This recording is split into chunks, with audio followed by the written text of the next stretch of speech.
வெளிநாட்டில் உள்ள அம்பாறை மட்டக்களப்பு மாவட்ட உறவுகளுக்கான பதிவு இது. ஸ்கை தமிழின் செய்தி அறிக்கை.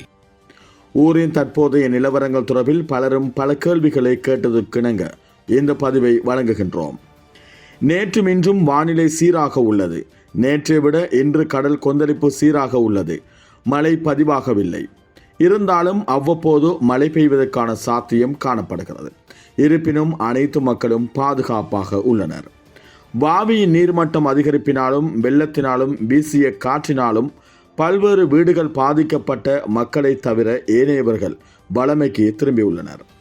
நாட்டின் ஏனைய பகுதிகளான கொழும்பு, பதுளை, கம்பளை பல பிரதேசங்களில் உள்ள மக்கள் பாரிய அனர்த்தத்திற்கு முகம் கொடுத்துள்ளனர்.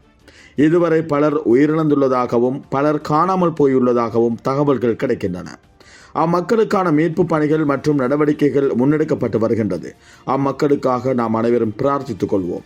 நாட்டில் ஏற்பட்ட பாரிய அனர்த்தத்தினால் டயலாக் மற்றும் ஏர்டெல் போன்ற தொலைத்தொடர்பு வலையமைப்புகள் செயலிழந்து காணப்படுவதால் தகவல்கள் பகிர்ந்து கொள்வதும் அறிந்து கொள்வதும் பாரிய சிக்கல்களை ஏற்படுத்தியுள்ளது.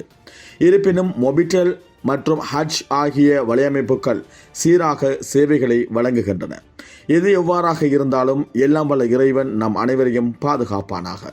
இது ஸ்கை தமிழுடைய விசேட பதிவு. இதுபோன்று பல செய்திகளை தெரிந்து கொள்ள நமது ஸ்கை தமிழ் யூடியூப் சேனலை சப்ஸ்கிரைப் செய்து அருகில் உள்ள பெல் பட்டனை கிளிக் செய்யுங்கள்.